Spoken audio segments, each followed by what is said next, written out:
Deep within the rainforests of Central America, a monster is hiding. For centuries, it slept beneath the roots of mahogany trees, invisible to the naked eye. We thought we knew what lay beneath this green ocean. We thought we knew the story of the people who lived here. We were wrong. This is not a collection of isolated villages. This is a megalopolis, a civilization of millions. Engineers, astronomers, warriors, and kings who built a society that rivaled ancient Rome or Egypt. They charted the stars with terrifying precision. They built stone mountains without the wheel, and they survived for thousands of years. And then, in the blink of a historical eye, they stopped. The cities were silenced, the kings vanished, the jungle returned to reclaim its stone. For decades, you have been sold a story. You were told they disappeared. You were told they ascended to the stars, or that they were wiped out by a single catastrophic event. But the truth is much more disturbing. The Maya didn't disappear, and they didn't commit suicide.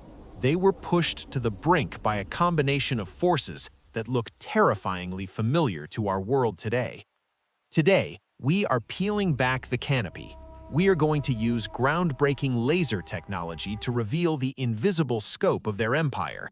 We will analyze the stalagmites in underwater caves that recorded their doom.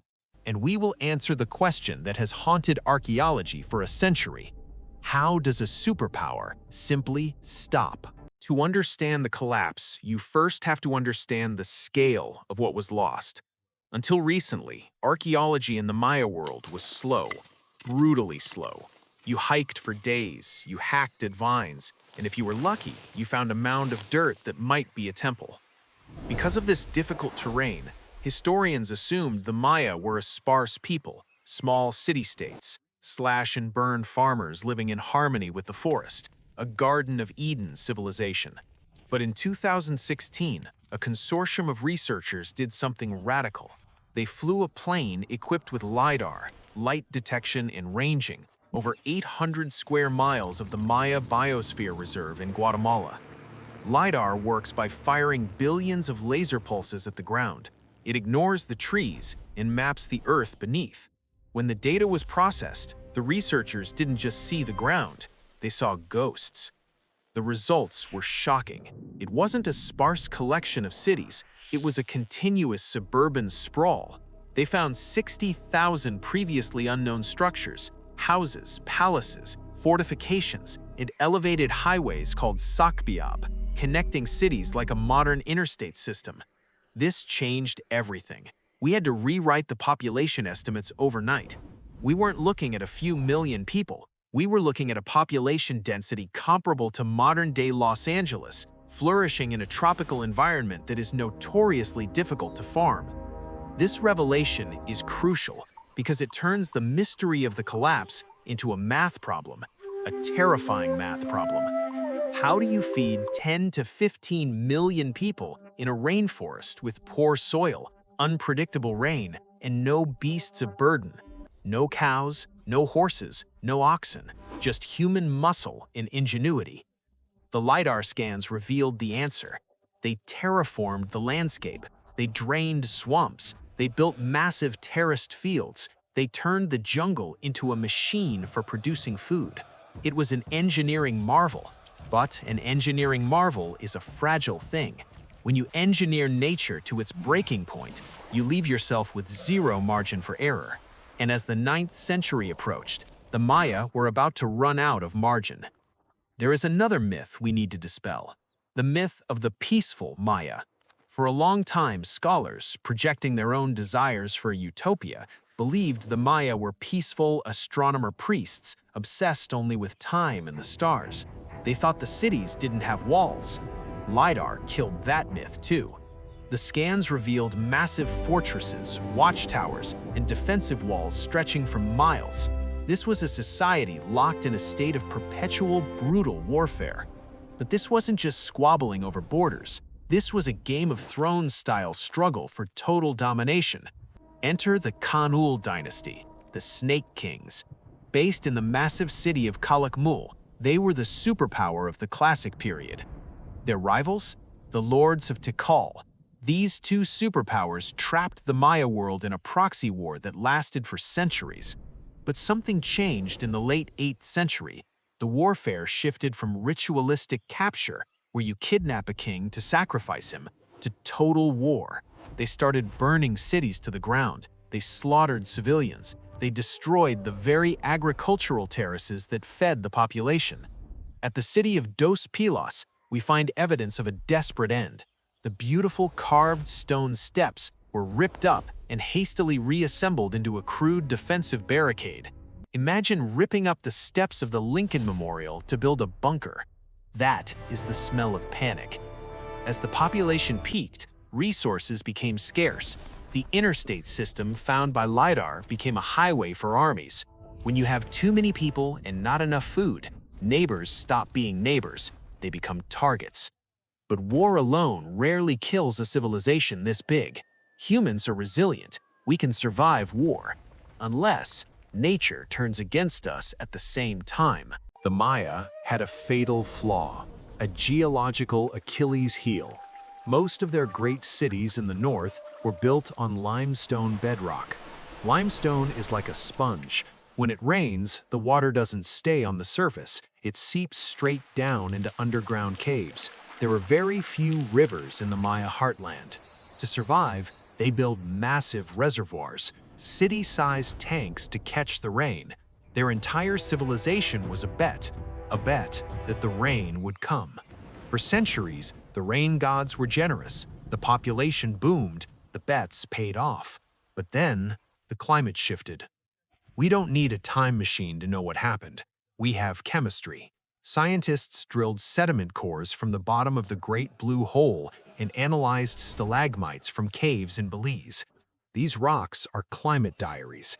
They record rainfall with atomic precision. The data is terrifying.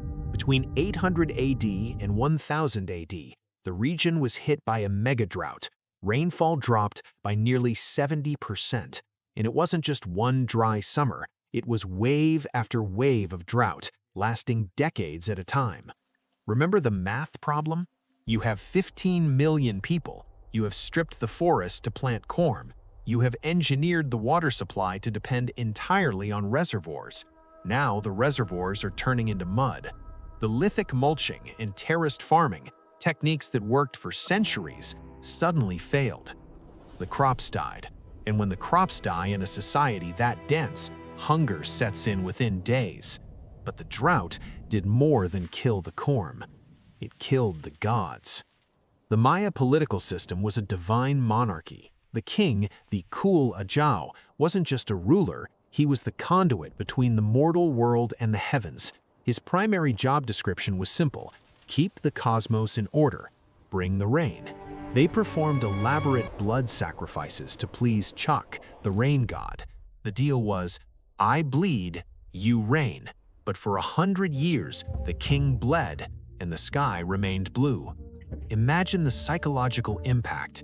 If your president promised to control the weather and failed for 20 years, you'd vote him out. In the Maya world, they didn't just vote them out, they stopped believing in the system entirely. In city after city, we find evidence of a violent rejection of the elite. Royal palaces were burned, but only the palaces. Statues of kings were toppled and intentionally desecrated. This wasn't an invasion, it was a revolution. The social contract was broken. The people realized their gods were just men in fancy feathers who couldn't stop their children from starving. This is the collapse. It wasn't a singular explosion, it was a slow-motion car crash of war, drought, and political betrayal. The great cities of the southern lowlands, Tikal, Calakmul, Palenque, were abandoned. The jungle began its slow march back over the stone. But here is the most important part of the story, the part the mystery shows usually leave out. The Maya did not die out. They moved. As the southern cities collapsed, the northern cities in the Yucatan Peninsula, places like Chichen Itza and Uxmal, exploded in power. They adapted, they changed their government. Instead of divine kings, they formed councils of nobles, multiple. a system less reliant on a single person's magic. They focused on trade. They thrived for another 500 years. When Columbus stumbled into the Americas, the Maya were still here. They were trading with the Aztecs. They had a complex economy. They were writing books. The real apocalypse didn't come from the rain or the drought. It came from the sea. In the 1500s, the Spanish arrived, and they brought something far deadlier than a drought: smallpox, influenza, and measles, diseases that the native immune system had never seen. It is estimated that within a century of European contact, 90% of the indigenous population of the Americas died. That is the collapse. That is the silence. And then the final insult. Bishop Diego de Landa, in a fit of religious zealotry, burned nearly all the Maya books. Thousands of years of history, astronomy, and poetry turned to ash in a single afternoon. Only 4 books survive today. Imagine if the entire history of Europe was reduced to 4 books. That is the silence we are listening to. Yet, despite the drought, despite the wars, despite the collapse of their kings, and despite the European apocalypse, the Maya are still here. Over 6 million Maya people live in Central America today. They speak the languages of their ancestors. They plant corn in the same soil. They are the survivors of the end of the world. The story of the Maya is not a mystery. It is a mirror. They were a sophisticated, complex society that expanded rapidly, consumed its resources voraciously, and engineered its environment to the brink of disaster.